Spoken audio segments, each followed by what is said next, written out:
Hi, welcome to our YouTube channel talk with Tripathi.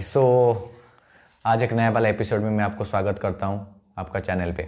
तो आज क्या है ना, आज का टॉपिक है बी फार्म के बाद हमको क्या क्या स्कोप है दुबई पे या इंडिया पे या एनी आपका जो होम कंट्री है उस पर क्या क्या स्कोप है।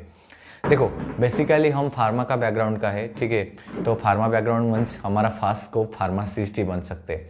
तो फार्मासिस्ट बनने के लिए हमको हमारा जो होम कंट्री है उसका रजिस्ट्रेशन करना पड़ता है। रजिस्ट्रेशन के बाद हम फार्मासिस्ट जैसा काम कर सकते हैं। और मान के चलो हम उसके बाद में हम बन सकते हैं फार्मास्यूटिकल इंडस्ट्री पे हम काम कर सकते हैं।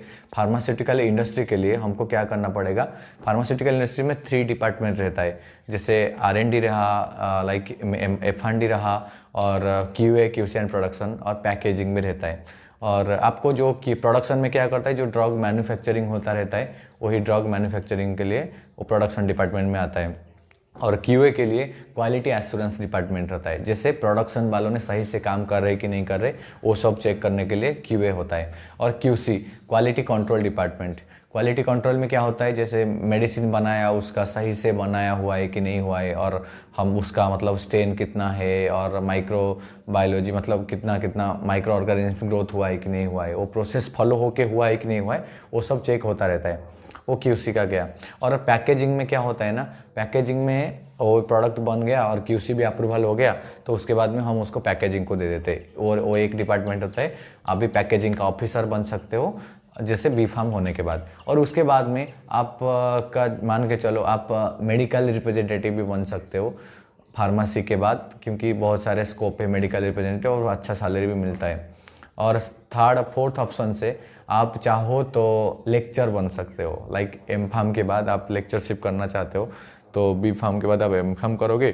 M.Pharm करने के बाद आपको PhD करना पड़ेगा। सपोज आपने PhD नहीं किया तो आपको असिस्टेंट प्रोफेसर बनोगे।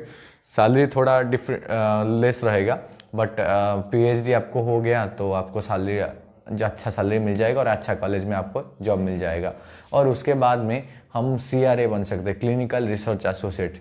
CRA का क्या रहता है ना, CRA में रिसर्च वगैरह होता रहता है, वैक्सीन हुआ कि नया मॉलिक्यूल्स आ रहा है वो CRA वालों ने करते हैं। क्लिनिकल रिसर्च एसोसिएट उसमें क्या प्रॉब्लम हो रहा है कि नहीं हुआ है वो सब चेक करते रहते हैं। और आपको मतलब क्या बोलते हैं, हॉस्पिटल मैनेजमेंट में भी जॉब मिल सकता है। हॉस्पिटल मैनेजमेंट मीन्स क्या है, बी फार्म हो गया उसके बाद में आपको MBA करना पड़ेगा हॉस्पिटल मैनेजमेंट के लिए। तो उसके बाद में आप हॉस्पिटल में मैनेजमेंट का जो डिपार्टमेंट रहता है, मैनेजिंग डायरेक्टर वगैरह, उसको आप असिस्ट करोगे, वो सब होता रहता है। और उसके बाद में आप प्रोफेसर तो बन गए तो मतलब मेरे हिसाब से आप पूछोगे कि कौन सा बेस्ट रहेगा। देखो, डिफरेंट पीपल का डिफरेंट माइंडसेट रहता है। वो डिपेंड्स करता है कि बच्चों ने क्या चाहते हैं। कि कुछ लोगों को फार्मासिस्ट जॉब अच्छा लगता है, कुछ लोगों को ज़्यादा टेंशन का जॉब पसंद नहीं रहता है, तो इसी वजह से वो फार्मास्यूटिकल इंडस्ट्री चूज़ नहीं करते।